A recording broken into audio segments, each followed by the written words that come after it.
I want to invite you to think about the question, are we holding each other trapped in various forms of communication? And what kind of colonialism, industrialism, mechanistic processes, these habits that run so deeply into ideas of effectiveness, of optimized productivity, so that what we are actually doing is trapping each other. So growing up in the 70s in California, there was a whole lot of people who were working toward the betterment of the individual. And there was a question, how do I be a better person?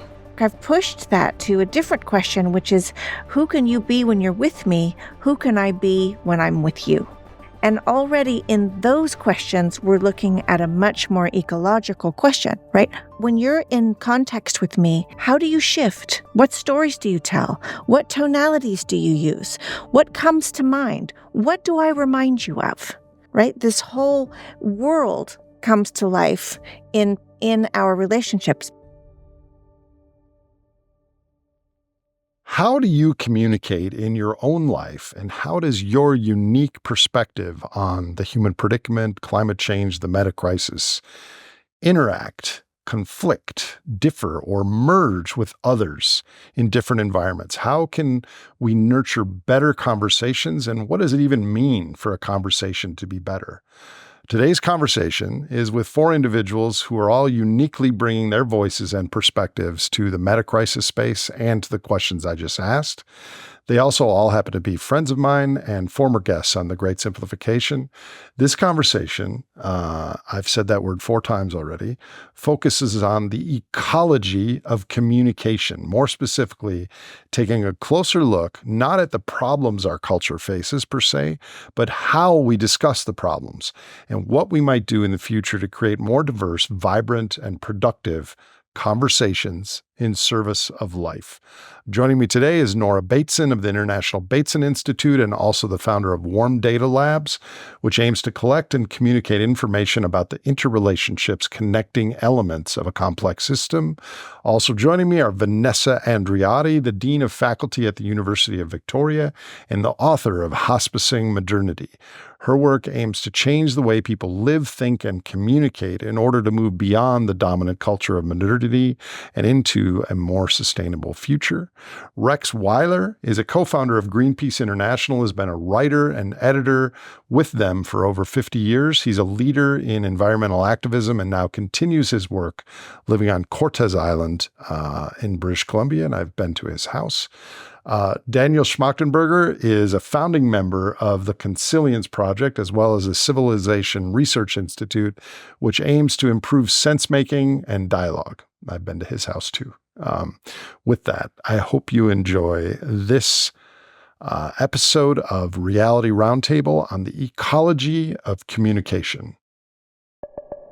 Welcome to another episode of the Reality Roundtable. Joining me today are all veterans of this podcast. My friend Rex Weyler. Hi, Rex. Good to see you. Vanessa Andreotti, who is close to Rex, both near Vancouver Island. Nora Bateson, joining us from Sweden. Hi, Nora. Hello. And Daniel Schmachtenberger, the mountain man in his new physical beard appearance. So I'm really happy to be with you all today. You four have a lot of things in common. You've been on my podcast, many of you more than once. You are all kind and wise people who are devoting your time to what we call the meta-crisis or the human predicament. And you all have a wisdom that goes deeper than just talking about the facts of our situation. And that's why I've invited you here today. We have on my podcast trying to explain the ecology of the planet and the ecology of humans and our interaction with the planet on how all the different things fit together. But underpinning that is something that we don't talk about much, which is an ecology of communication. What is the landscape and the discourse, how humans converse and share and debate and converge on different ideas. And so I would like the four of you to opine and share your wisdom on this today.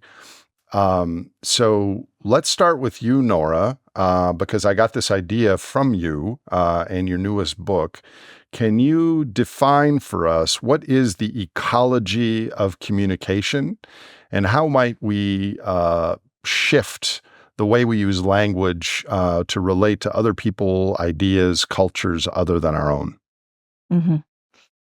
Thank you, Nate. And it's wonderful to be here with this group of people. An incredible opportunity, actually, to explore this topic of an ecology of communication with an ecology of communication. So essentially, this idea of ecology of communication is starting with the notion of ecology, that ecologies produce life. And they do so by being in multiple relationships. So any kind of ecology, a meadow, an ocean, a family, there's going to be lots of different kinds of relationships. And those relationships go on to produce what is the life, the continuing process. So in this era of the human predicament, the meta crisis, the polycrisis, whatever we are calling it, there is a high degree of complexity in every topic that is needing attention, needing our full engagement. And yet, when those topics get parsed apart, they lose that necessary communication and relational process. And by and large, we haven't really been, those of us who went through school systems or even are partaking in this world that we live in, we haven't really got a lot of practice in perceiving relational process, let alone going one step further, which is in noticing that if the world is made of interrelationships, what makes relationships is communication. So largely, I think one of the things that is very challenging is this predicament within our predicament that there is a monoculture of communication. And how to address that monoculture of communication is, I think, an invitation to pay attention not only to all the different voices and different ways of knowing, all the different tonalities, but also how they are in relationship with each other, and how that communication is not only providing a spectrum, but is actually providing another kind of information, which is in how it's coming together. So an ecology of communication is that recognition that anything that you say and anything actually that you don't say is landing in context. And in that context, there are lots of things happening. Some are intellectual, some are historical, some are economic, some are very personal, some are professional, and some are military, some are based in technology. But all of these things are happening simultaneously. So my interest in an ecology of communication is in bringing this not only to groups like this that are speaking, but also into the attention of the audience, to be watching out for those habits of industrialism that focus on the individual, that might say, this is Nora's voice. So this is Vanessa's voice. This is Rex. This is Daniel. This is Nate. And then to begin to look for what's on the transcript. What did Nora say? What did Vanessa say? What did Daniel say? When what is actually interesting about this conversation that we have yet to have is the way in which maybe something I said made it possible for something Daniel would say, which made it possible for Vanessa to respond in a certain way. So the habit is to be like a courtroom transcript and to think this person said this and we should hold them, really accountable for these precise words without looking at the contextual relational movement that maybe those words opened up. So things that get said, things that don't get said, they are all in this ecology of communication. And particularly in these moments now where there is a sense of urgency. That urgency can actually produce a particular sort of response system that's only existing in a very thin set of limitations of tonalities of what is authorized, what is credible, what is important, what will express that urgency. But you and I, we are complex systems. We are living within multiple complex systems. In order for there to be learning, to be movement, we're going to have to meet each other intellectually, emotionally, historically, technologically, in sweet moments, in sour moments, in very gritty moments. So the invitation is to explore what it means to get out of a monoculture of communication. So thank you for that. You mentioned monoculture and diversity. Rex, what happens when communication and information become monotonous and less diverse? And you, as a lifelong a student of ecology and the natural world, is there a natural world analog for this of what Nora just said, monotone conversations? Nora said it. It's the monoculture. It's when you cut down a forest and then you plant trees all in a row and think that you have a new forest. And you do not, because you have killed off those relationships. You've destroyed those relationships. And oftentimes when we are discussing these issues, um, we have a goal. We have something we want to achieve. If we're talking about Ukraine or Palestine or global heating or toxins in our environment, we want to solve the problem. This is part of the sort of industrial thing we learn in our education is you have a problem, you solve the problem. But this is a very linear way of thinking. It's not the way ecosystems work. So how does change actually happen in an ecosystem? Well, that would be my first question in almost any conversation about how are we going to change the world? How are we going to make this thing better my first question will be, well, how does change happen in an ecosystem? And when we start thinking about that, then we're back at the complexity and the interrelationships and the multi-context of everything that occurs in an ecosystem. And change happens way down the road from events. It's not a linear process. It's this complexity, everything affecting everything. So um, let's think. I mean, we look out at our gardens that we try to grow. We do our best to grow them. We know they need water, they need pollinators, they need soil. The atmosphere has to be right. Things can go terribly wrong, and the plant we planted isn't growing the way we hope. Um, because it's a complex system, and the plant does not exist independently from the soil. The plant does not exist independently from the pollinator. The bee is part of the reproductive system of the apple tree. This isn't just language. This isn't just a cute way of saying it. This is actually the case that the bee is part of the reproductive system of that tree. And the soil is part of the system, nutrient system of every plant. The atmosphere and the soil are what they are because of the plants that they're supporting. And so we make this mistake, of course, all the time in trying to solve problems. We think, oh, we have a global warming crisis. Global warming is our problem. Well, we need to stop putting carbon in the atmosphere. So Let's build electric cars and lots of windmills and solar panels, and we'll solve the problem. Well, we've had 20 years of billions of dollars going into electric cars and solar panels and windmills.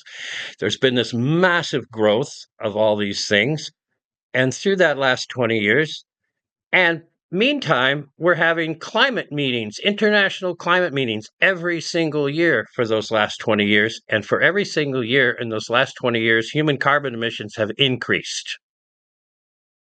So something's wrong with this way we think about solving problems. And I think the fundamental thing that's wrong is we do not yet either understand or appreciate or acknowledge or pay attention to the multi-contextual process of ecosystems.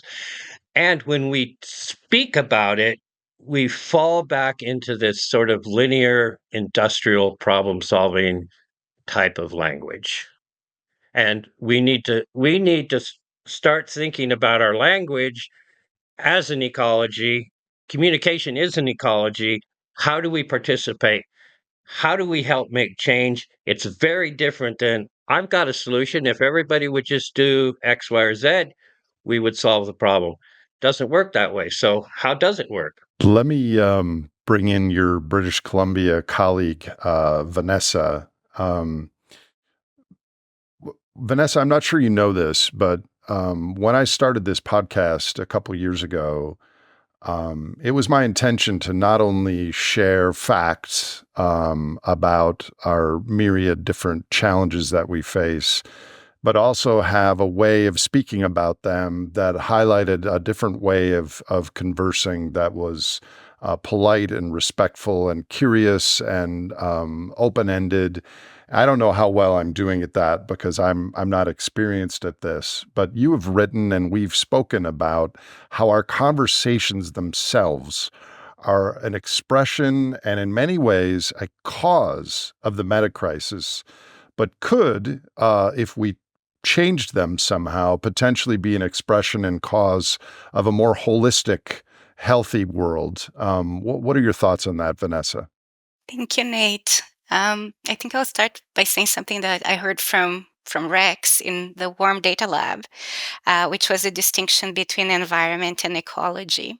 So Rex was inviting us to rethink, because what one thing evokes, what the environment evokes, is very different from ecology.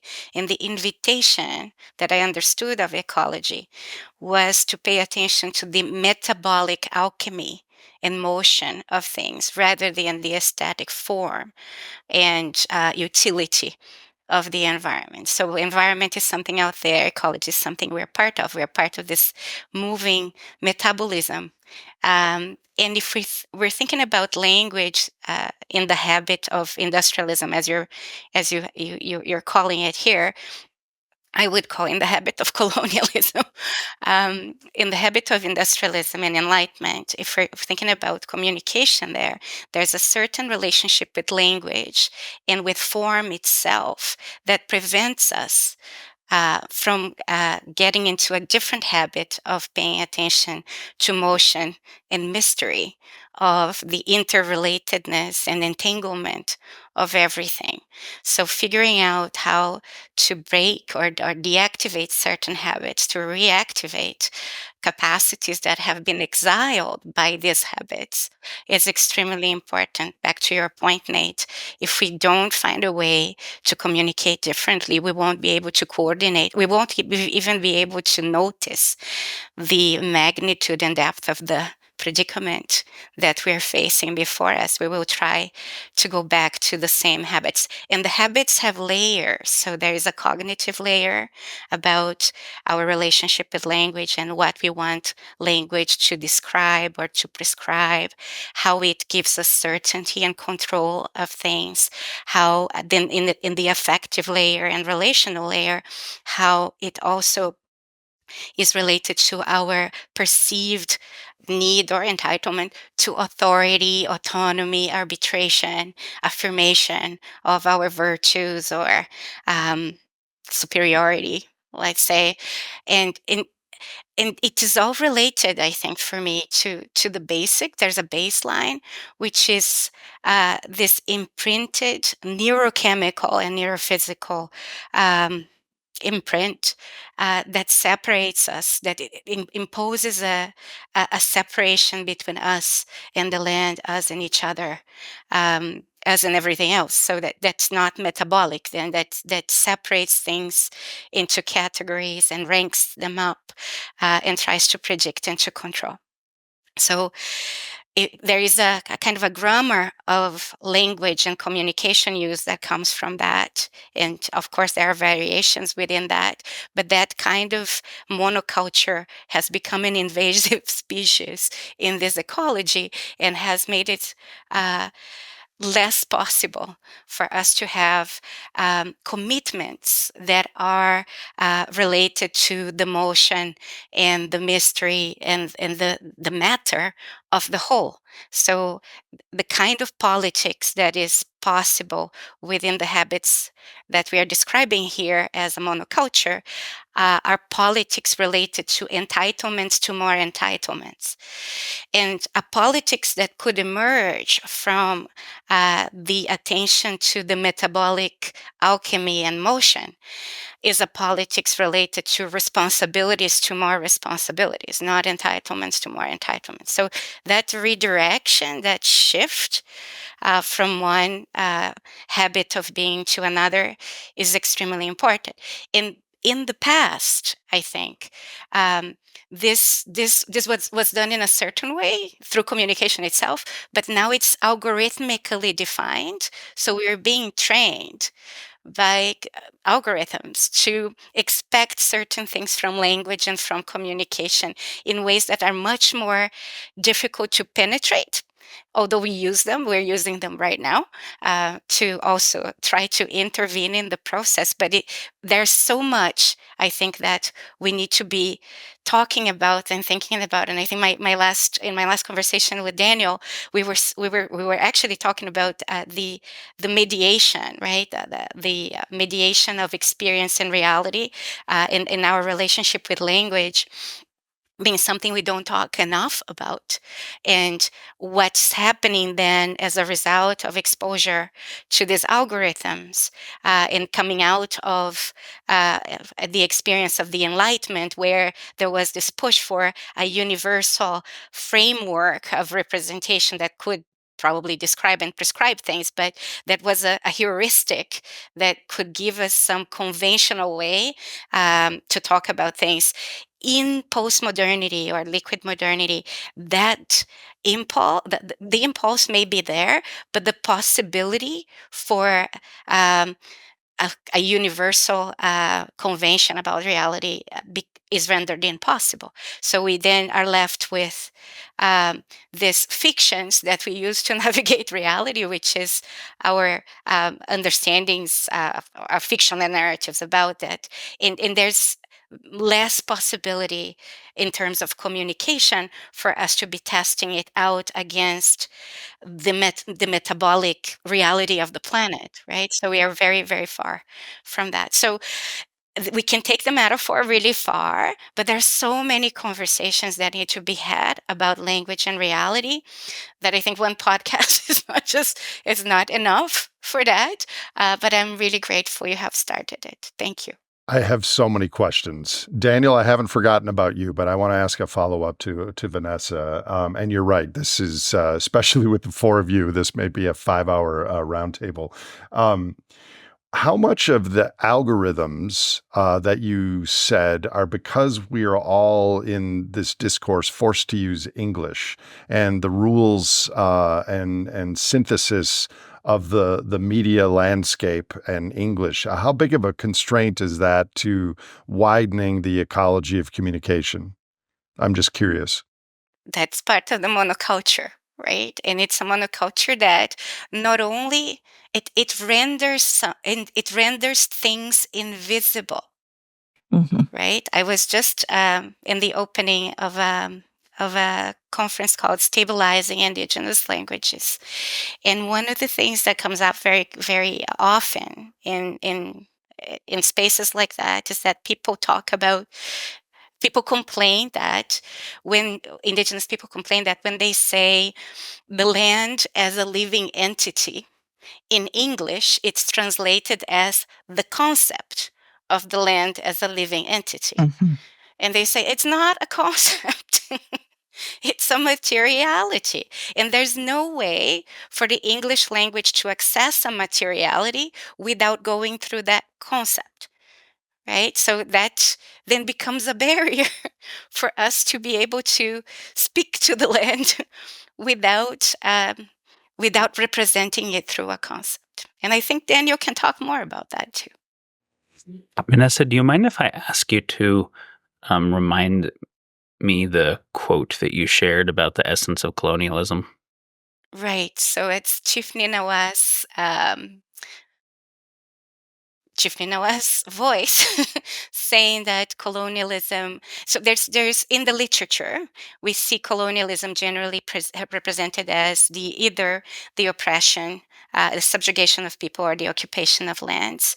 But Chief Ninawa Hunikui talks about at the root of colonialism being the imposed false sense of separability between humans and the land that then creates the conditions for all the hierarchies and rankings of species and cultures and peoples. And it is not a concept. It is a neurophysical issue. Thank you for that. When you shared that he framed the essence of colonialism as something like the belief or pattern of perception that there are separable things at all, that there is a universe of things that are separable from the rest of the universe, and that idea of separability is what allows us to think that we can advantage something at the expense of something else. It allows us to consider the well-being of something or a perspective independent of everything else. It's exactly what Bohm said, right? It's exactly what Krishnamurti said. It's exactly what has been said in so many ways, but I thought it was a particularly poignant way of talking about it. I want to just acknowledge briefly that Nate invited me to this call after I believe all of you were together at a conference speaking about these topics on ecology of communication. I was unfortunately not able to be there, but I said yes just because of my respect for everybody on the call and my interest in the topic. And Nora and I have had a couple dialogues where we've talked about discussing this more because we had a couple public dialogues and Nora and I speak in fairly different voices. And I learned so much from her. And some of the people that know Nora's work and follow and resonate heard me talk and they're like, he uses a bunch of academic polysyllabic words that sound kind of military or whatever. I don't resonate. And some of the people that knew my work were like, she speaks in poetry. I don't get the relevance. And we were both like, no, like there's so much there's so much important relevance to being able to speak about related topics in different ways.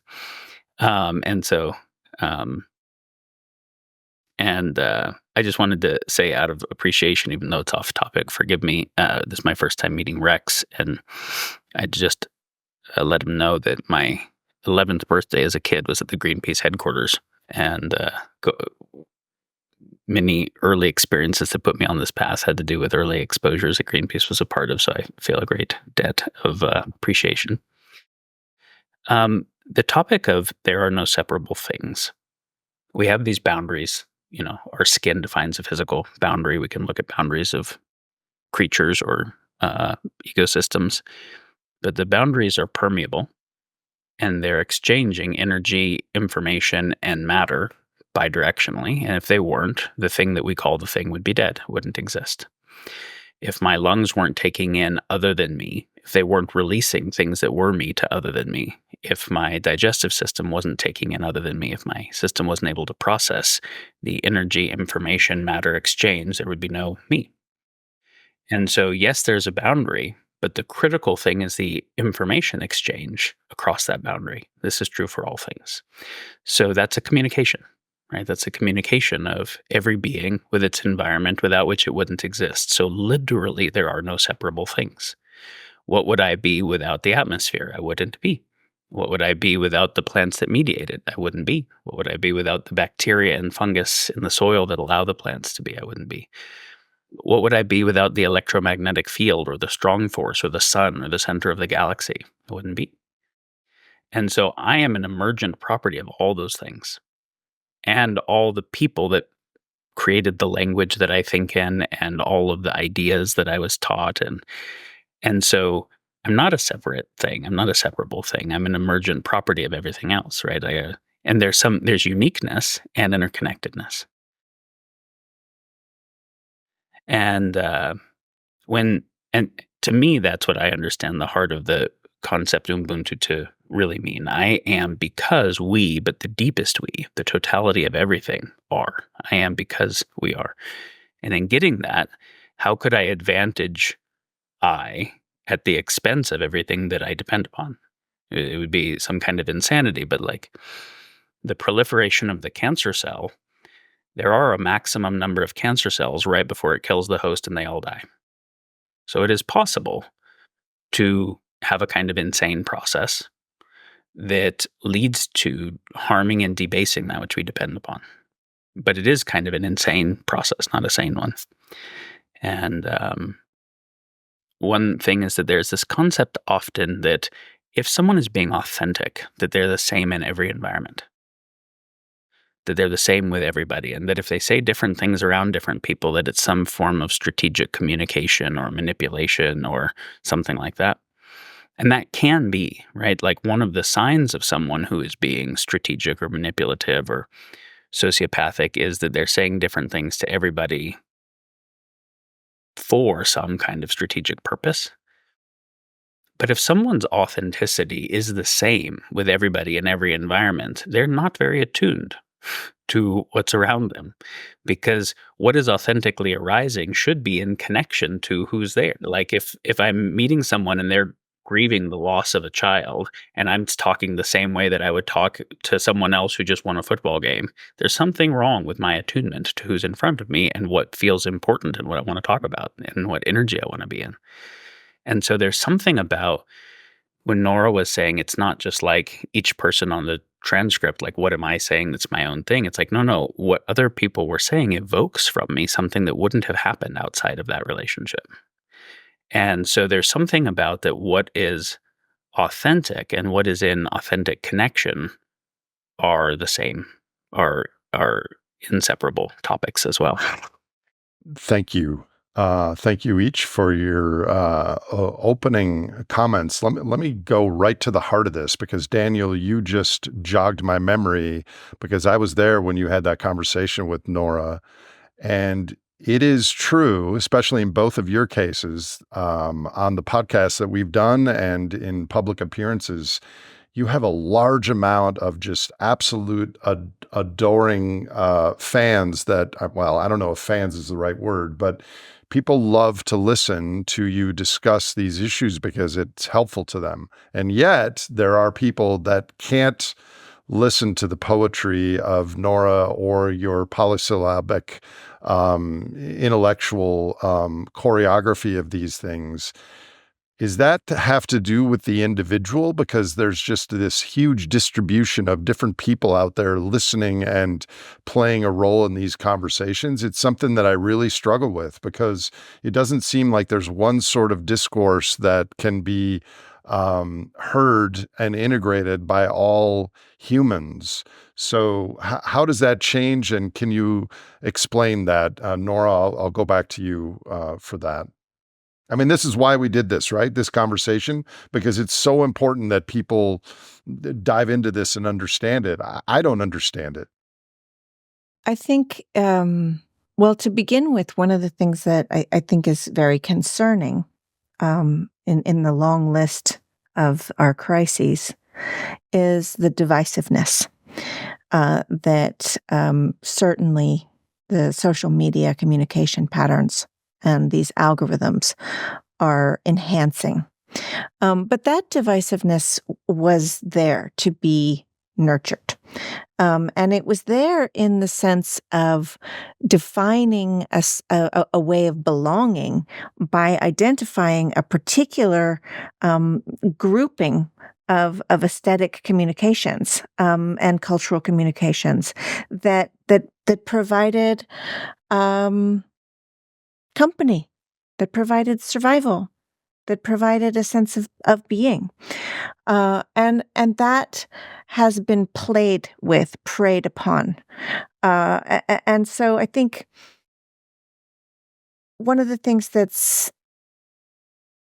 facing us right now is that without realizing it, I want to invite you to think about the question, are we holding each other trapped in various forms of communication and assessment, not only of ourselves, but of each other? And what kind of colonialism, industrialism, mechanistic processes, these habits that run so deeply into ideas of effectiveness, of optimized productivity, so that what we are actually doing is trapping each other. And you see, this is an ecological problem. Right. So growing up in the 70s in California, there was a whole lot of people who were working toward the betterment of the individual. And there was a question, how do I be a better person? Um, and I think for me, in my work, I've pushed that to a different question, which is, who can you be when you're with me? Who can I be when I'm with you? And already in those questions, we're looking at a much more ecological question, right? When you're in context with me, coming back to what Daniel said, how do you shift? What stories do you tell? What tonalities do you use? What comes to mind? What do I remind you of? Right? This whole world comes to life in our relationships. My husband works with making wallpaper.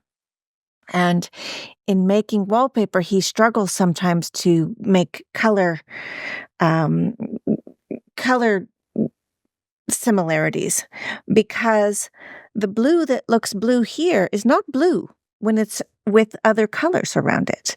So the things that are said are not just the things that are said; they are held and shifted in contextual relationships. So, to your question, how are we going to actually implement any of the plans or models to do anything, to make any kind of change, if we don't have the capacity to be in communion with each other? So losing that communion because of the divisiveness makes it all the more difficult to even begin to address other things. So what might we do to unstuck each other, unstick each other, to be able to learn together to be in another way? And how might we unstuck each other and ourselves? Well, I mean, I think if you respond in another way, if you start to perceive the relationship in another way, the unsticking just happens. And that may sound frivolous, but that is my experience. If you perceive somebody in their complexity, they actually behave really differently than if you perceive them as a category. So I just had an insight, and I'm going to ask a question and open it to anyone. In our linear conversations, in our current world where a lot of people are stressed, and on the backs of fossil energy surplus, we have become, at least in the global north, an individualistic culture. So, how much of our conversations are performative and about self promotion, and that the proximate discourse is about the meta crisis or climate change or social justice, but the ultimate goal is status increasing and hierarchy, and that performance actually precludes actual connection and authenticity and context of a real conversation. Is that going on? It's going on all the time. Of course, Nate. Uh, Social movements of all stripe uh, fall victim to this almost immediately. right? If you look at what happens in any social movement, suddenly, you have say you have a radical idea from somebody, whether it's communism in 1900 or ecology in 1970. You have an idea that we need to have a different kind of conversation or a different way of being with each other. Then, once someone thinks that that's the end of it, that's the solution, and it gets institutionalized, and then there's certain things that you can say and cannot say. Um, and then pretty soon you've got power structures that have to protect themselves. And this happens in social movements, it happens in the environmental movement, it happens in all kinds of efforts, even well-intentioned efforts to make the world a better place. And it appears in our language when we talk about any of the issues in the world today, say the geopolitical issues in the world today, or the separation of people from the land type language that Vanessa mentioned. We People tend to take sides, and I have a little new personal mantra I use all the time. I tell myself, "Don't take sides. You're going to get in this conversation with this person. Do not take a side." So by not taking sides, you're suppressing your individualistic impulse and just consciously trying to have a broader Because if you lens. take a side, you find yourself defending that side. So if you take a side, you you're looking for evidence, little factoids that make your side look better. And then of course we do that for ourselves because we want ourselves to look good in the social milieu that we're in. We want to we want to speak in a way that we think is going to be impressive or something. And so what you were talking about, Nate, is how much of our language is actually virtue signaling, performance, posing, wanting to be seen in a certain way, and sometimes even trying to live up to the caricature of ourselves that we've allowed other people to create. Oh, here's Nate, he does a podcast. Here's Nora, she created the Warm Data Lab. So now all of a sudden you have to be this thing that you get introduced as, and there's those are just a few of the traps, Nate. No reason to go on, but they're myriad, endless traps of that sort. So that hits home, and most of you know this story, but I would like to recount my own experience at the Warm Data Labs that you and Nora hosted at Bioneers a few months ago. So Nora said there were a couple hundred people there. Vanessa, you were there too. We were in groups of 4 or 5 people with the chairs around, and there was a piece of paper on the floor. And Nora said, think about food in a changing world. And I'm like, oh, I have a lot to say about that. I know a lot about that. And then everyone turn over your paper, and the different papers said different things.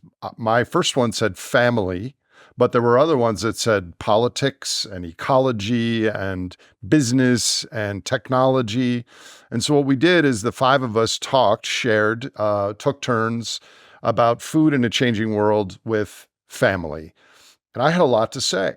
And then Nora said, switch groups and whenever you want and just randomly walk around. And so then I went and talked politics, and I had an opinion on that too.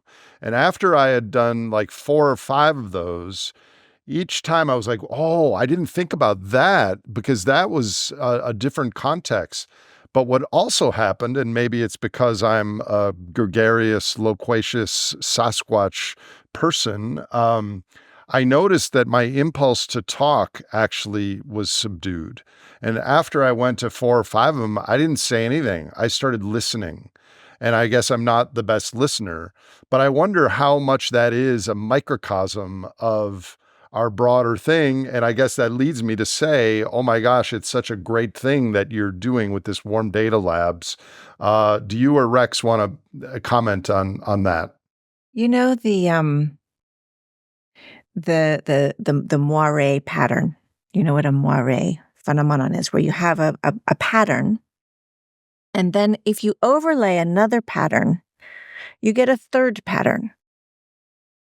And that third pattern, it says something about the first pattern, and it says something about the second pattern, but it makes it a new thing. Now, what's happening in this Warm Data Lab process is we're essentially in a sort of moire phenomenon, only the patterns are not static. The patterns are living versions of communication and expression.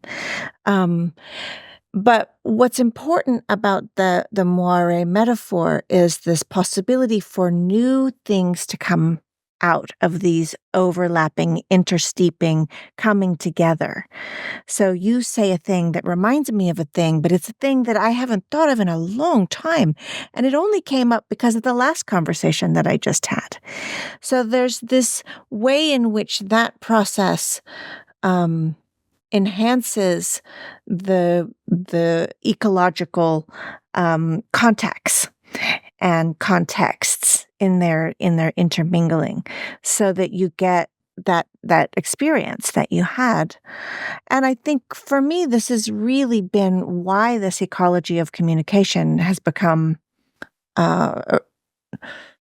so upfront in what I'm doing, because and what I'm seeing, what I'm longing for everywhere, in these conversations or in conferences or wherever, just longing for this experience of being able to be with a group of people and be in mutual learning with them.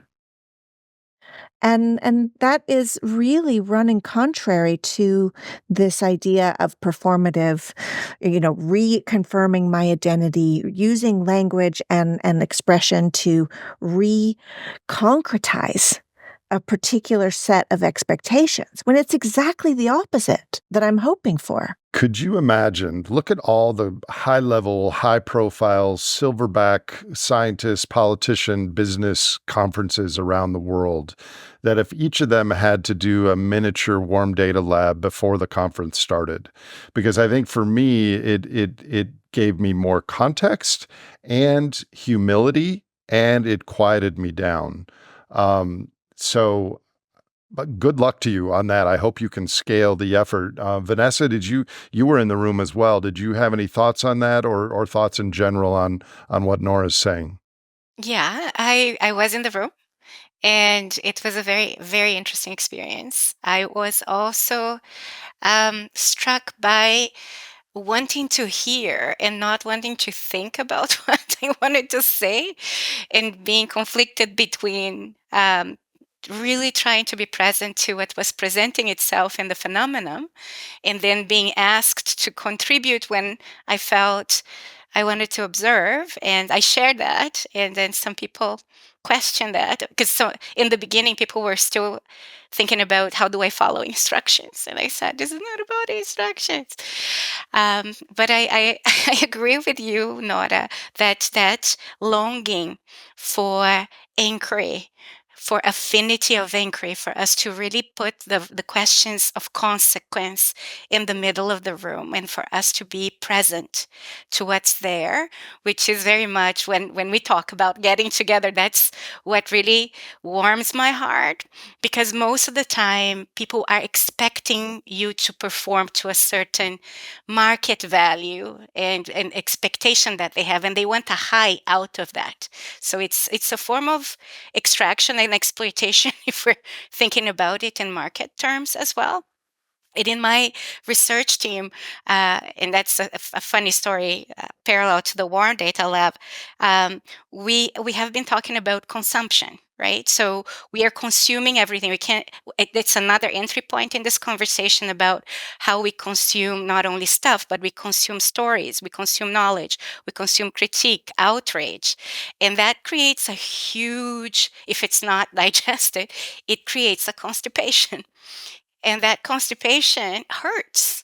And we were working with artists after I went to the Warm Data Lab and talking about the constipation and what is in that constipation, as Rex was talking about, like what is getting us stuck, right? And we talked about a tapeworm, a tapeworm of 5 A's and 5 E's. We love these acronyms to as reminders. So the 5 A's was, the first A is epistemic and moral authority.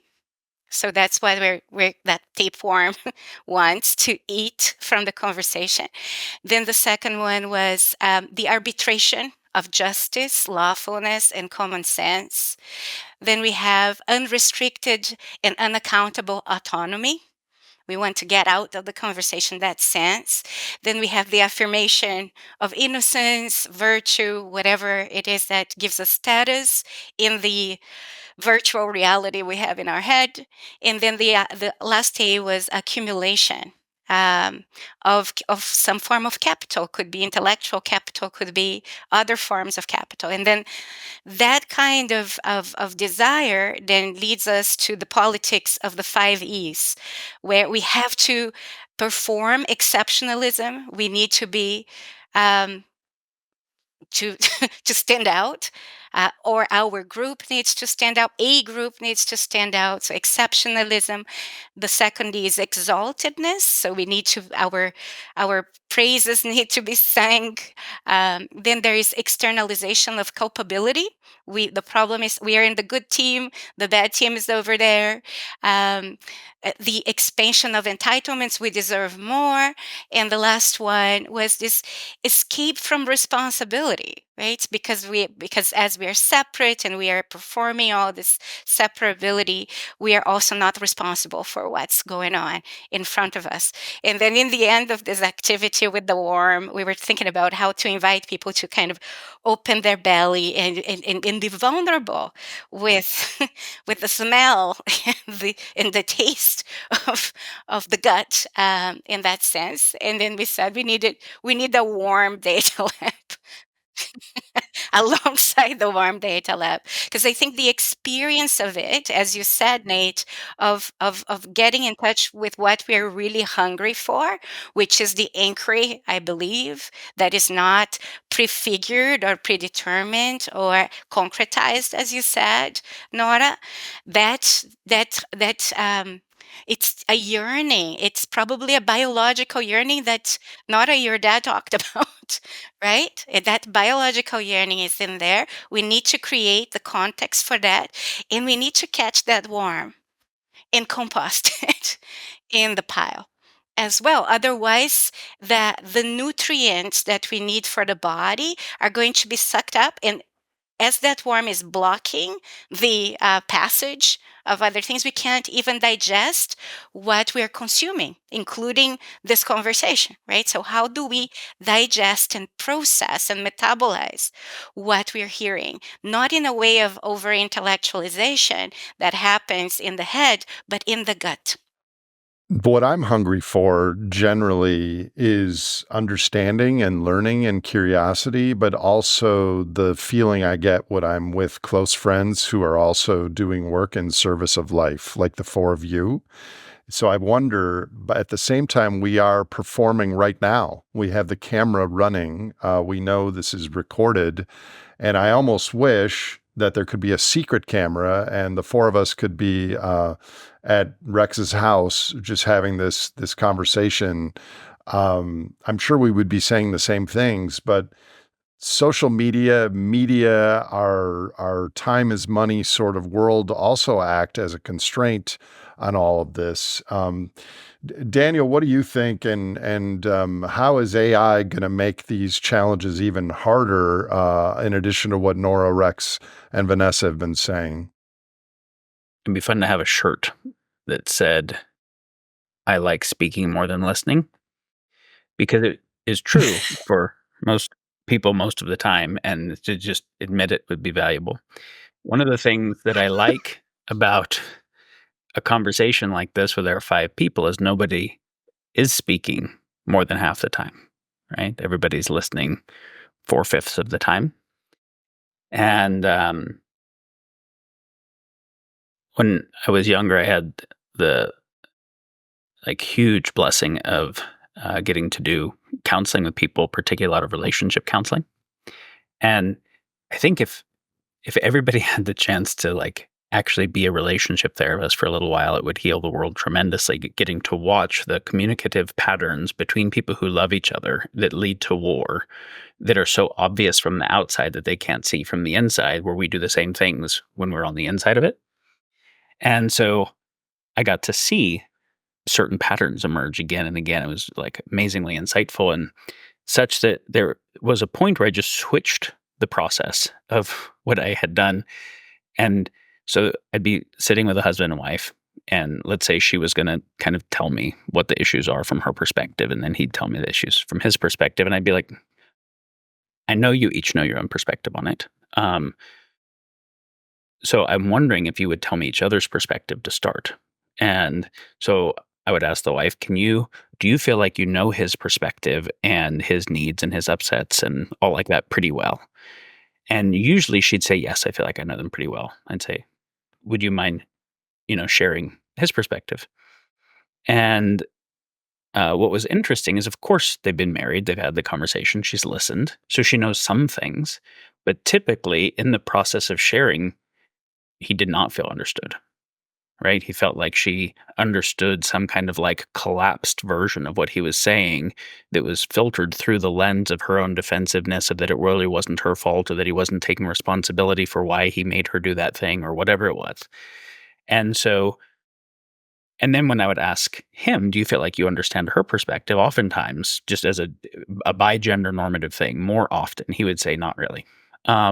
But, still thought that he did to some degree. And I'd say, please share. And she would feel usually profoundly unseen.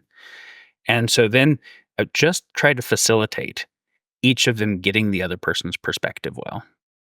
And then usually I was done. Usually there wasn't that much more to do, because in the process of them actually really getting where the other person came from deeply, which required them letting their own perspective go, not having a defense in it, or who did what thing first or whatever. They New opportunities opened and their own position changed, right? Their own what is true for me changed when they understood where the other person was coming from and why better. And one of the things that was so fascinating was when I would be listening, her version of the story and his version of the story were so different in their moral valence and their Lakoff framing and all those things. And even in the objective things that they told, that had they not been sitting together, I wouldn't even know they were part of the same couple. And they obviously were. And it was so obviously a microcosm of macrocosms in the world that lead to war, and macrocosms in the world that lead to class issues and to ideological issues and to and so St. Francis's seek more to understand than to be understood is just so obviously at the foundation of everything that matters. Seek more to understand than to be understood. Because so often the thing I want to be understood for isn't even true. As soon as I understand better, I'm like, I was wrong. Never mind. I'm really glad I didn't talk first, because I don't even want understood for that, because it was nonsense based on me misassessing who the other people were and where they were coming from. And so if people can quiet, just shut the fuck up a little bit and really endeavor to listen more deeply and potently first, one, it will create more space and interest in the other person to hear what they have to say. And two, what is true for them and what they want to say will change in the process. And there's a few things about this I want to just add. The first verse of the Tao Te Ching, the very first thing when Lao Tzu was like, all right, I'm going to write some stuff for posterity, so maybe this helps people. The first words were, the Tao that is speakable in words is not the eternal Tao. Why were those the first words? So that people didn't attach to the rest of it too literally and tried to get what can't be conveyed in words, right? That the words can kind of point to. And the great semiotician Charles Sanders Peirce, who was one of the kind of great logicians, mathematicians, and did a lot of work on formalizing semiotic systems, language type systems, where there's a ground reality and we make up a symbol, right? A word or some kind of symbol to represent it. he did some very good proofs that the symbol, no matter what it is, no matter which language, can never contain all the information of the ground.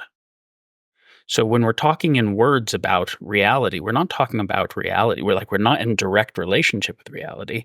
Tree does not have that much information in it.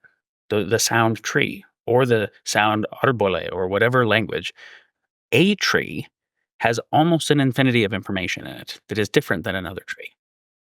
And so, of course, people have to talk about the same thing a bunch of different ways to get a parallax effect that can start to get a sense of what ground reality is, not a very, very limited linguistic compression of it. And so, the last thing I'll say here is the Dunning-Kruger curve.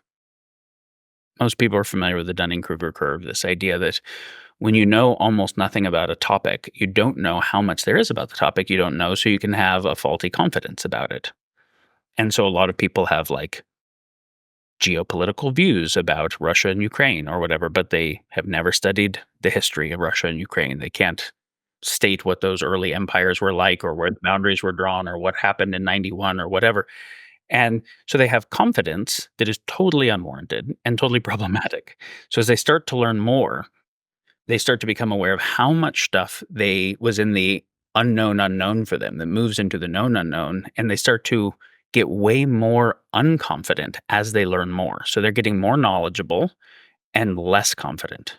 This is a very good thing. That's There what's is happened to me on this whole podcast. so there's this idea that in the Dunning-Kruger curve, you start on this kind of Mount Dumb, where you think you're like you know and you aren't really, and then you learn more and you're like, oh man, shit, I don't know anything. And then slowly your confidence builds as you know more. I don't find this. I find that that's true for a specialist learning a domain where they can start to get a lot of the basics of the domain. But when we're really trying to understand the world, I find that the more that I learn, the more new areas I didn't know that I didn't know anything about come into my awareness at a faster rate at the surface area of the expanding sphere, that my sense of how much is important, that really matters, that I'm clear that I don't know, is increasing faster than how much I know. So I'd never get the confidence never ever comes. And what comes is like an increasing awe that the universe works, Mm. an increasing recognition that a lot of people know a lot of important things I don't know, an increasing desire to listen, an increasing humility. And with that, one's own knowledge and capacity is also authentically growing. I'm going to throw in a non sequitur and then throw it open to anyone else that wants to follow up on Daniel's comment. This is not performative. This is actually an insight I had while Daniel was speaking. After basic needs are met, conversations among friends are the best technology ever invented by humans because you don't know what's coming next. There's unexpected reward. There's emergence. There's new context. There's discovery. There's curiosity. There's love. There's sharing. True human conversation has got to be the most valuable thing that we have, assuming that we have a stable biosphere and food and shelter and such. Anyways, just wanted to opine on that. Who wants to follow up on what Daniel just said?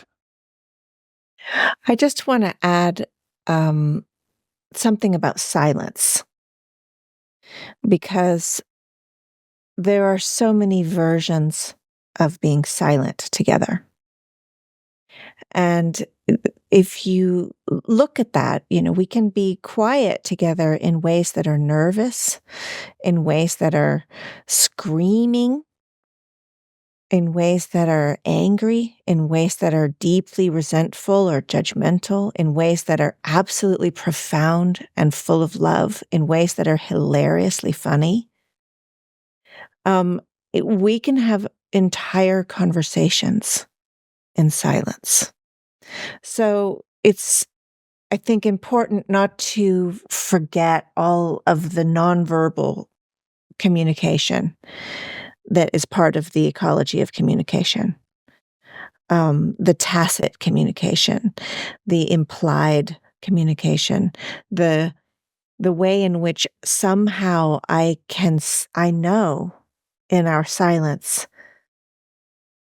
that there is a resonance that we are meeting in.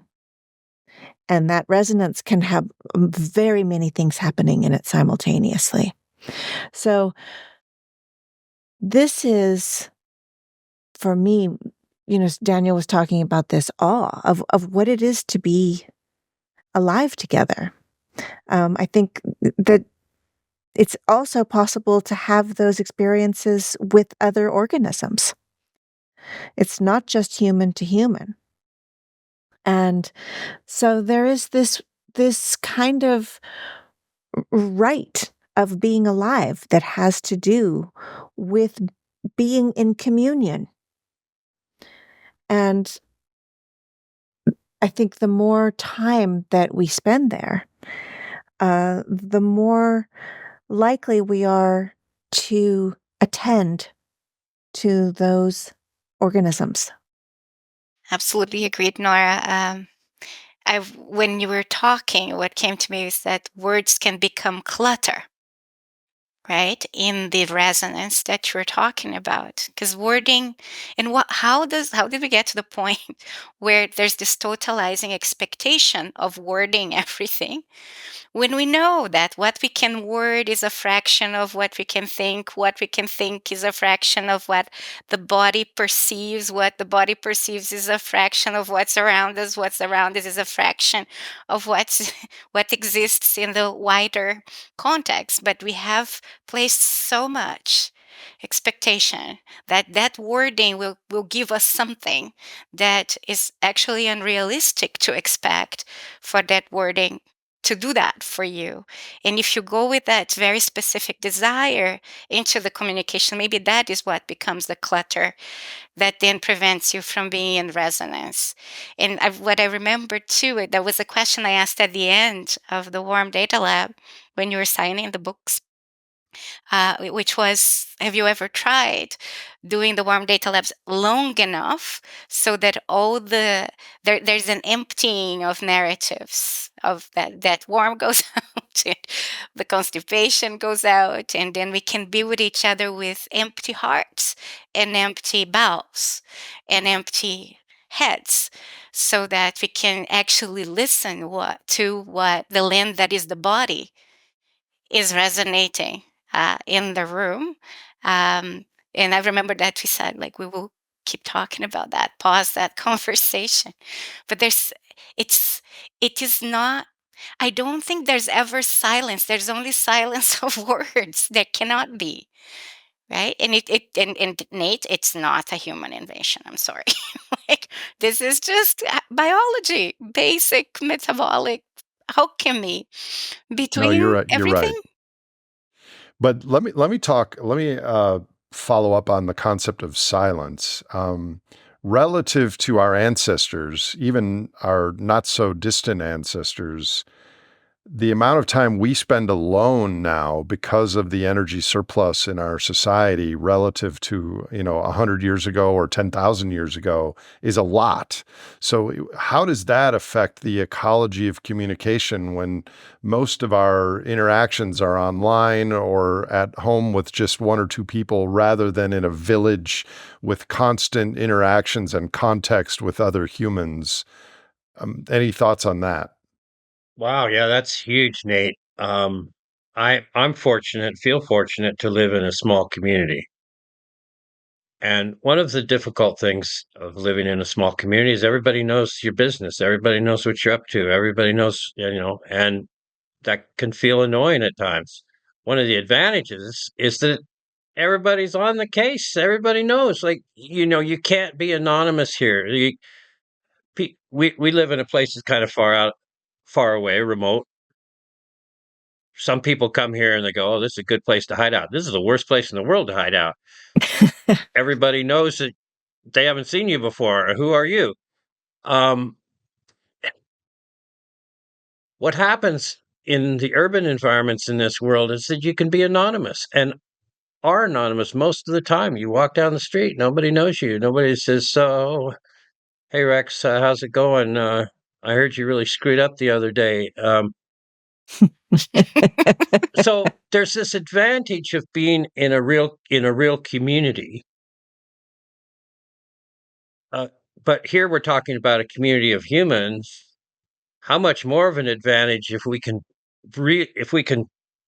rethink and re-feel this whole idea of what the self is, that I'm an animal too, and I'm an animal trying to survive even when I'm not conscious of that. So many of my instincts, even the instincts that get us into trouble, evolved because they had some survival value sometime over the course of evolution. But if I can be a living animal with all the other living animals and feel what there is to feel, and what Vanessa says is so true. I mean, our ability to feel is such a small fraction of what's available to feel, um, but we can pay attention to it and then maybe help that enter into our communications. And the best way to enter into the communications is silence. And a lot is going on in silence. It's not just listening, it's feeling and being there and feeling the deeper context of it. And what goes on, we ask a question earlier, how does an ecosystem change? How do natural systems change? Well, this is something I've discussed and learned from Nora and from her father. And well, what's going on in these systems? What they're actually doing is learning. Every piece of the system is learning all the time. So if we have an idea that we want to change human society, well, let's look at how change happens in an ecosystem. Everything is learning how to be in relationship to everything else. So trees grow in a certain way because that's the conditions they have to survive. So plants grow in and around each other. Some plants cover other plants over. Everything's looking for a way to be okay. And animals are looking for a way to be okay. A good friend of mine ran into a cougar the other day and was out on his boat and was just in a strange place, no people. He was getting some water and he comes face to face with a cougar. And the cougar is staring him down. So, okay, and so he's gently backing off, giving off every vibe he can give off that I am not a threat to you and I have respect for you. And we don't speak the same language, but I'm telling you, I am not a threat. And bless your heart, you live in a beautiful place here. I'll see you later. And he's backing off. Okay, so that's pretty deep level communication. And it better work.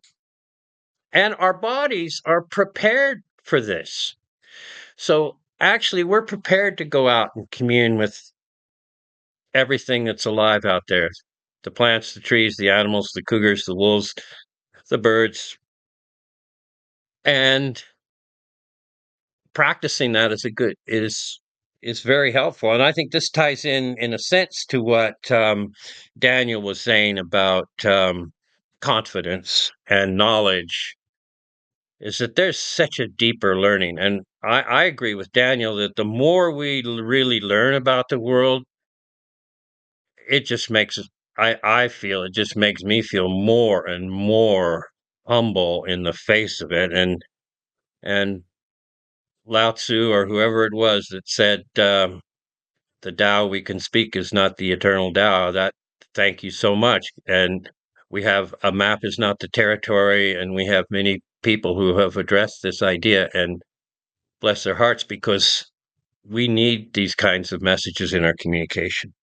More broadly, I'm guessing that a lot of the people watching this or listening to this are nodding their heads and agreeing with much of what the four of you are saying. But what sort of practices can lead to us better being able to discuss really difficult and charged issues that allow us to understand the complexity and the nuance without dropping into tribalism and bickering and trying to be right, as you said earlier, Rex. Because I think unless we can do that, we being the scout team of people that are, trying to, midwife the energy transition. And by the way, the energy transition is not about energy. It's about our relationships and our boundaries of self and how we interact with everything. But do you have any advice, or do you have any, protocols or wisdom on this, other than seeking out where one of Nora's warm data labs is offered? What are your thoughts? Because I'm a student of this. I would like to know the answers, because I think as events accelerate in the world, the default is I'm right, you're wrong, and this is what I care about, and you don't understand, and I'm not going to listen to you. So how can we as a culture, or even a subset of the culture, move in the direction that the four of you are painting? I'll give a quick answer, a couple of quick answers. One is what I said earlier. Don't take sides. And even if you feel maybe you know which side to be on, don't take sides. Just go into conversations and learn. Silence, that Daniel has and Nora have mentioned, and Vanessa have all mentioned it. Silence is a really good way to learn. And third thing I would say is, eh, work on expanding the sense of yourself, who you are, what you are. As Daniel said, the boundaries are all porous. Some of them are even quite arbitrary. Get over being defined by your body, by your nationality, by your race, by your gender, by anything, and really practice within yourself being that larger self that includes everything. So if 1% or 2% or 5% or 8% of people did that, it might lead to some emergence. Like Nora has said, how does a meadow change? You can't predict how a meadow will change. Nora, what do you say about that? Every time I have found myself in a polarized situation, the movement of communication and relationship has taken place because of some information or input that comes from another direction that is outside the polarity. Every single time. If you dig down on one side or the other of any kind of binary, you're going to create this continuing push. And it is distracting. So we get into these polarized situations, and they can be quite consuming. And they scream louder and louder. My whole being is dependent on this positioning. And then there is some learning that takes place from seemingly another realm, another context, another grouping of people, another part of the story that I wasn't paying attention to. And then the thing can move, and it comes out that the polarity that I thought I was in is a very small aspect of a much larger landscape. So for me, that's been the way of meeting these what my dad called schismogenic situations, and it's not easy because they are very they're all consuming. And so it can seem like the words that are being said or the positions that are being taken are life and death. And then there is actually more information somewhere else. So I think this is, for me, one of the reasons I wanted to bring this grouping of people together with you, Nate, to have this conversation in particular, is to open the beginnings of this place of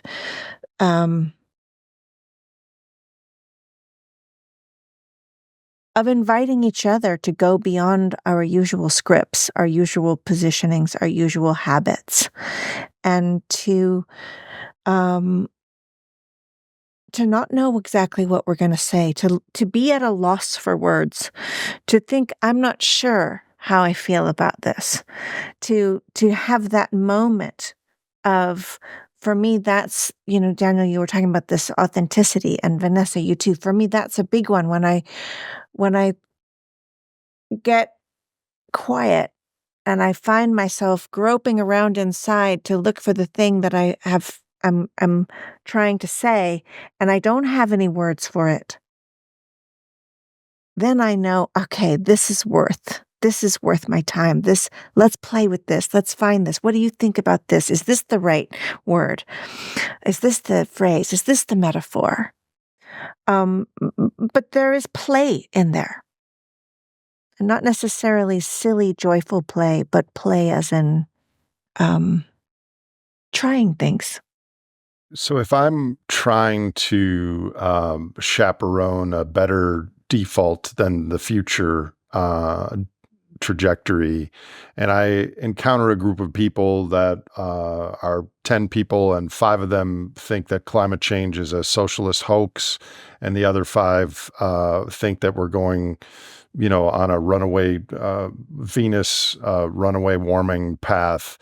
So you're kind of suggesting that instead of getting in the trenches and talking about the facts, to throw a curveball into the conversation that's no one's expecting or talking about, and then that broadens out and softens the conversation. Is that kind of what you're saying? I mean, if you're in a complex system, anywhere you start is going to lead you everywhere. So if you just don't start with the thing that everybody's angry about, you're going to end up with bringing information in that isn't necessarily there to begin with. So yeah, start somewhere else, but know that it's going to go. This is not about, You can't escape. Yeah, it's not about escapism. It's about recognizing that in a complex system, everything leads everywhere. Everything's dependent on everything. So if you start and you're just talking about your blue jeans, pretty soon you're going to end up in the whole world of economic exploitation and the production of chemicals and the, what is fast fashion and the idea of identity and the. So you can start wherever you want, but be careful about starting in the middle of the battle. So Daniel and I just did a podcast. It came out yesterday on naive versus authentic progress. And in his previous conversation, and also Vanessa and I talked about that, was on narrow boundary, wide boundary, and wisdom. Does being quiet, does listening versus speaking, does a better ecology of communication in our current culture, won't those things be outcompeted by those behaviors and conversations that are more attuned to seeking power? So my research collective has tried different experiments, not for both preventing the hyperpolarization from getting to a point of irreconcilable disruption, but also for bringing people to the space of humility, basically, to be able to be in inquiry rather than seeking certainty, control, and coherence or consensus even. So we have one of these experiments is called anti-assholism memo. The other one is called co-sensing with radical tenderness. In all of them, there's also the 7 steps back, 7 steps forward or aside. There's another one, it's called radars for learning how to read and how to be read. And a lot of them were informed by what we see when we have the identity. The identity struggles playing out in the ecology, right? And we're trying to bring people to a space where they have the stomach to be present to difficult issues and painful issues, or the shit. So where you have the stomach to face the shit that we have inherited, both metaphorically and literally, without throwing up on each other, without throwing a tantrum, and without throwing in the towel. So we are kind of upfront about that this conversation will lead us into a space where we will want to escape. We will want so in this case, another way to talk about it is expanding our capacity to be present to all of this without feeling overwhelmed, feeling immobilized, demanding quick fixes, or demanding to be rescued from the discomfort, to escape from the discomfort. So we say that in the beginning. We try to create an invitation for a container where people are interested in an inquiry, and where we generally actually say to people in our processes, I lovingly don't care what you think, basically, but I care deeply about our collective capacity, mine and yours, to dig deeper, to relate wider, and to show up differently to each other and to what's going on in the metabolism that we're part of. So figuring out that redirection, generally it works better if it's done with humor, with a specific kind of humor, with gentleness, and in the beginning. Because when it's already happening, what generally we refer to that is that the tide is high. And when the tide is high, everything is kind of tumbling together, and you can't really do anything. So you have to wait for the tide to be low again, where you can invite a reorganization, an uncoercive reorganization of desires and affinities in that beach analogy space. So how do we, as alchemists, as we are, I see each of you, I have enormous respect for the work that you do, because I know you're trying different things and you're bringing an alchemic quality to the work. Nora, I see you moving people into diffraction with your voice, with the tone of your voice, right? Each of us has this resonance, alchemies that are doing things in the world. We, each of us, are also we're fabulous but also super flawed human beings, and it's extremely hard to be on the spotlight when people want us to be the guru, or when people think that we have the answers. We don't. We're trying to, the way I see it, we're trying to intervene in the movement and the metabolizing of things, and figuring out a way to shift the expectation that they place upon us, to see us as human beings, fabulous and flawed human beings, trying to do things and learning by making mistakes.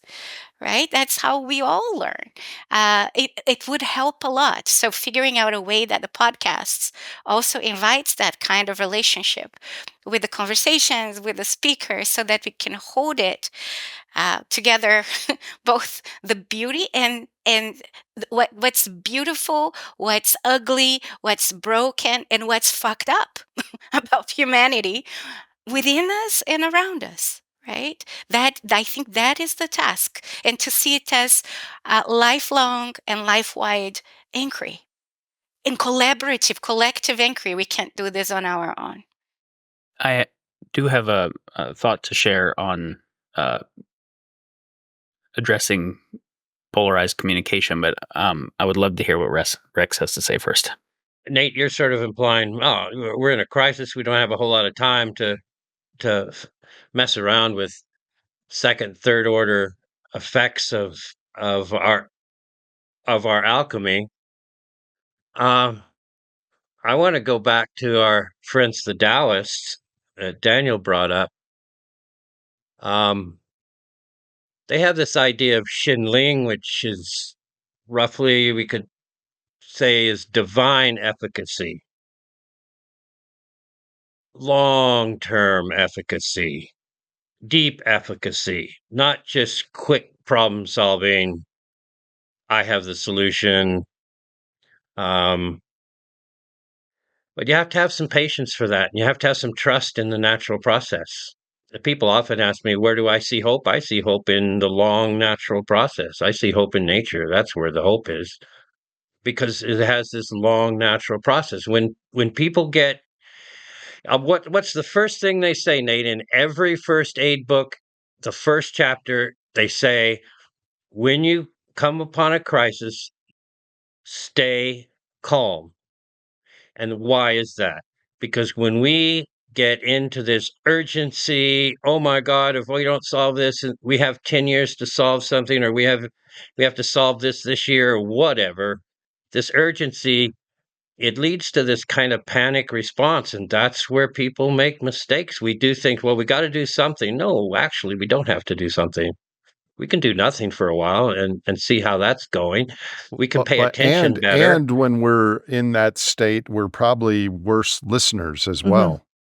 And you can't see Yeah. what's happening in other contexts. So you don't have access to those nth order processes. You can't pay attention to how your actions are moving through multiple contexts. Which is why this conversation is triply important, because as world events accelerate, the default is people are going to feel more urgency, not less. And so the perils that Rex just pointed out are gonna grow.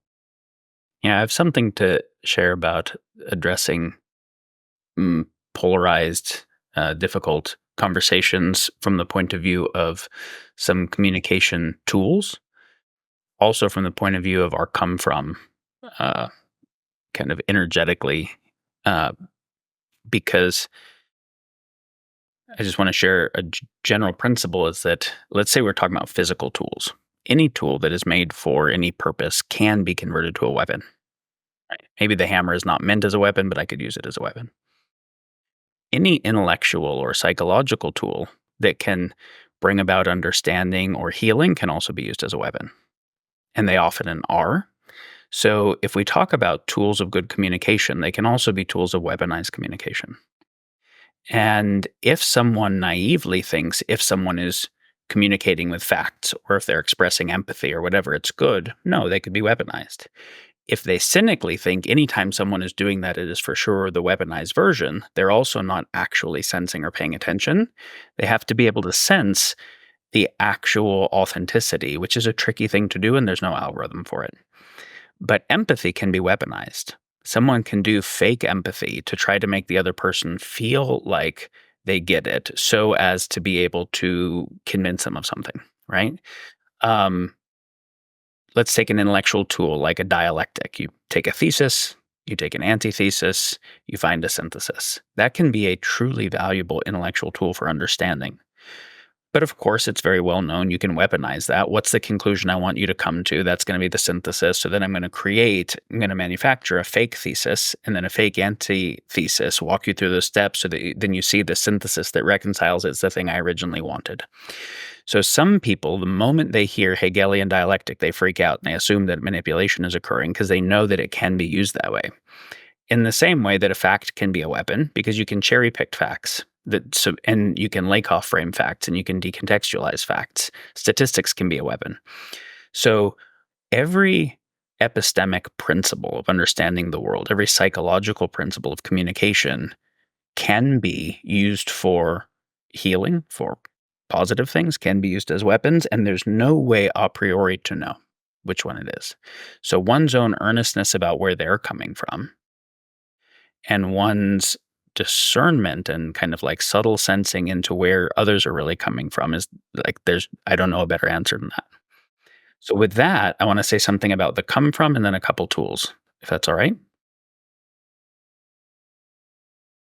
In the come from of communication, one of the experiences that I got to have quite a few times that was extremely valuable was taking some periods of silence. And when somebody takes a vow of silence, which kind of like fasting or anything where you know, don't do something you normally do, you get to witness what your relationship to that thing is. I got to notice how much pressure to talk I felt for no good reason. There, there was just this pressure to like say stuff. And when you've made a commitment, for these 10 days, I'm just not saying any words. You got to be like, what is this weird pressure to make noise come out of my mouth and have other people hear it and validate it in some way where what is that? What is the thing where I need these people who I don't even respect their opinion all that much to validate some nonsense noise that I made? And so getting to take a vow of silence, super valuable, and notice that. But then to just also look at the pressure to speak, the pressure to have somebody validate something, at first, I didn't have empathy for it. I just thought it was really disgusting. And later you have empathy for like, okay, so there's some wounded little child part that didn't feel loved or included that learned to overcompensate by being smart or whatever, and now it needs that validation. I can have empathy for it, but good Lord, I don't want that thing to run me. So how do I give that inside so that that part is not, what's speaking outside? So to just notice, where are you coming from a place that when you really look at it from the outside, you're like, ugh, like why? I don't want to do that. So that's one thing. Um, so then the next thing is I have a rabbi friend. He wrote the books Radical Kabbalah, who says something I think is so insightful, that every failure of ethics is a failure of intimacy. Because if you're in real intimate communion with somebody, you don't want something that is bad for them or that will hurt them.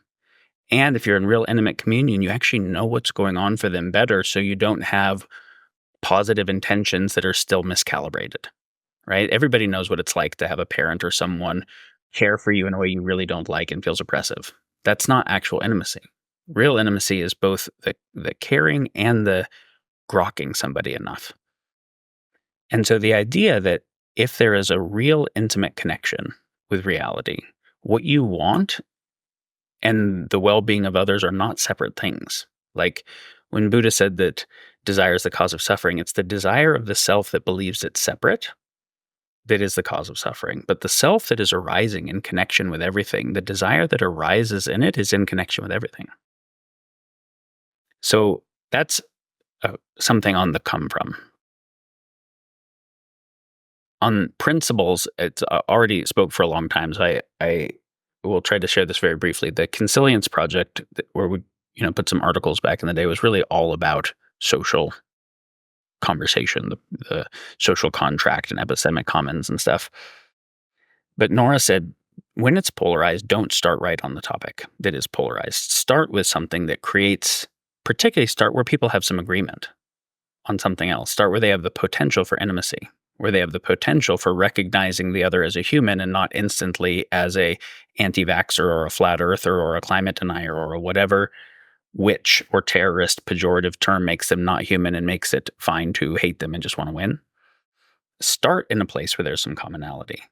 Even when you then come to the area where there's difference, the first thing I like to do there is to see, are both people aware that there might be stuff about this topic they don't know yet?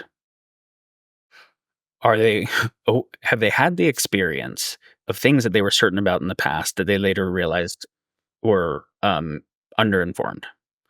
And can they bring some like openness and curiosity to co-learning together? If not, and they are just certain they're right, nothing would change their mind, don't even have a conversation. There's no conversation to have because it's just a war. So I will really only participate and facilitate a conversation where the people are like, yeah, I have a best understanding, but I'm totally open to new information, new ideas, new perspectives that might change that. Then we start with, what do we agree on? So we know where we have a shared derivational basis. We don't just start on where we disagree. Then where we think we disagree, if we can start to look at like, okay, why do we think we disagree? Is it, I believe proposition X. I believe proposition X is false or something else. Is it that I think I have seen data you haven't seen? Can I present the data? Or is it that I think my model is better? Or is it that I have certain values I'm weighting, and realistically, like, you're weighting values that are also legitimate, I'm just weighting some heavier? Or is it that I just have a hunch? So often the difference we're fighting over is actually an extension well beyond what the data or models can give adequate confidence margin on, and it's a hunch. And just being able to be kind of honest about those things is very helpful. So we put together a kind of consilience methodology for having complex conversations that are dialectics, not debates. I'm happy to share that, but that can be helpful if the people are coming from an earnest co-exploratory place. So here are my thoughts. Number one, I don't know if the four of you noticed this, but I was kind of in a foul mood when this conversation started, and now I'm in a very good mood. Just spending an hour and a half with my friends. We just scratched the surface here. I would like to invite specifically the four of you back, maybe in 3 or 4 months. We're going to do a reality roundtable every month, and I would like to continue this conversation at a deeper level because I think it's so important to the meta crisis. How do we talk about this stuff with people in our choir and people outside of the choir and in the broader world around the world? I will, in the interest of time, let you each have a few closing words. Vanessa, why don't you go first? Thank you. Thank you, Nate.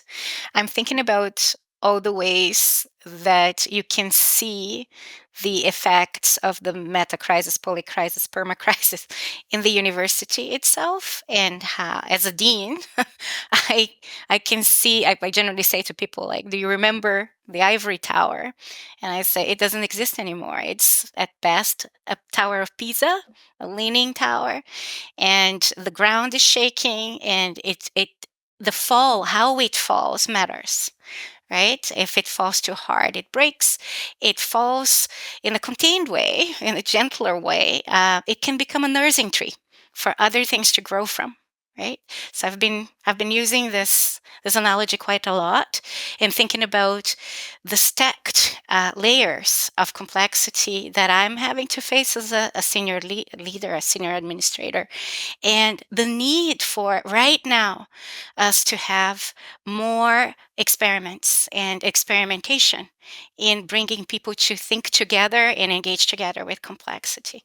So I would really appreciate the creation of another conversation where we can talk about specific issues too and have intergenerational conversations about it. But when I say intergenerational, it's not about between generations, it's within generations that can be witnessed by people too, to see how we are processing these things together. And we don't have enough of that. We have people talking to each other, and when you are the subject in the conversation, your attention to the conversation and to what you can do in the conversation is very different from the witnessing of people in inquiry talking about the different layers of complexity of things, and that we have lost in the interruption of the intergenerational sharing.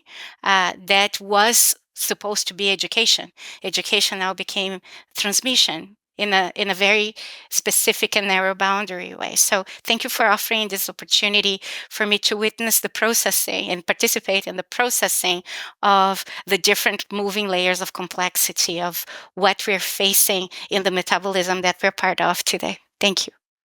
Yeah, I don't want to have a concluding comment because this conversation is going to continue. That's what I'm looking forward to. But I will say that I have one little piece. I don't know if it's advice, but it's something I do. If I have a question about something, how should we do this? How could we, as a group of people, as a community, or as a world, or how could we deal with this situation? Always ask myself, well, how does nature do this? How does the natural world do it? How does an ecosystem do it? Ask Earth, ask nature, ask the living world, how do you do that? Always ask that question.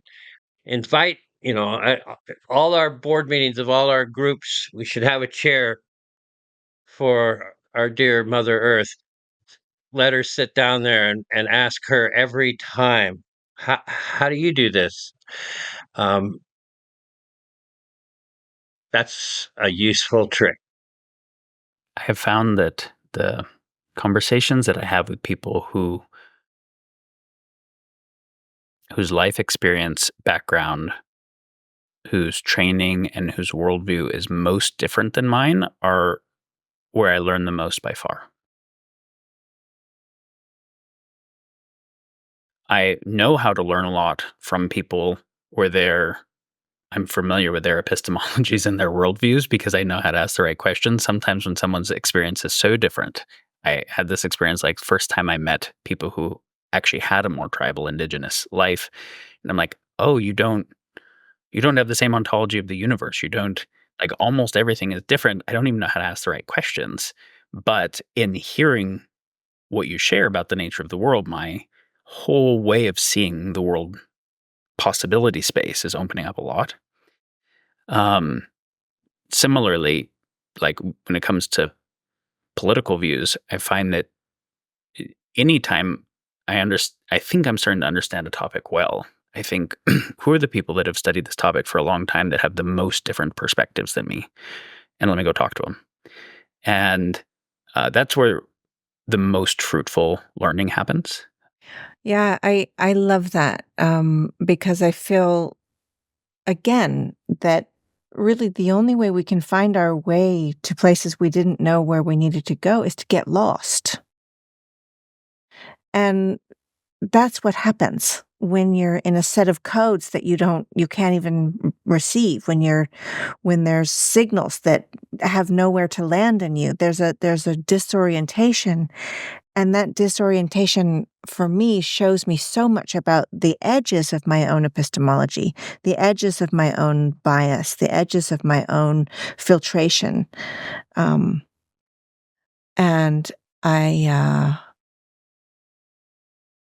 I think that is so important to be in circumstances that are confusing. And the way that learning can actually reveal where the limitations are resting, because usually they are drawn in very invisible ink.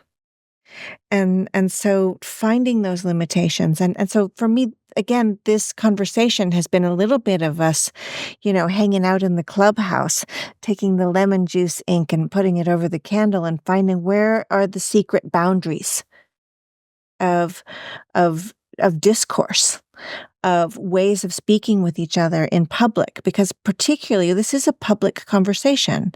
And being in public is a particular kind of expression of competency, of expertise, of identity, of all of these things. And yet I know and adore each one of your ways in which there is a curiosity of how do we get lost? Can we get lost together so that we find ourselves someplace we didn't know we were going? Otherwise, we're just perpetuating the same thinking that's going to perpetuate the same pathways. So getting lost together in a public conversation is the ecology of communication equivalent of lifting weights and tearing your muscles a little bit and they grow back in a new emergent way. Thank you, Nora. Thank you all for the beginning of a conversation. To be continued, my friends, and thank you all for your work in service of life. Thank you, Nate. If you enjoyed or learned from this episode of The Great Simplification, please follow us on your favorite podcast platform. You can also visit thegreatsimplification.com for references and show notes from today's conversation. And to connect with fellow listeners of this podcast, check out our Discord channel. This show is hosted by me, Nate Hagens, edited by No Troublemakers Media, and produced by Misty Stinnett, Leslie Batlutz, Brady Hyen, and Lizzie Siriani.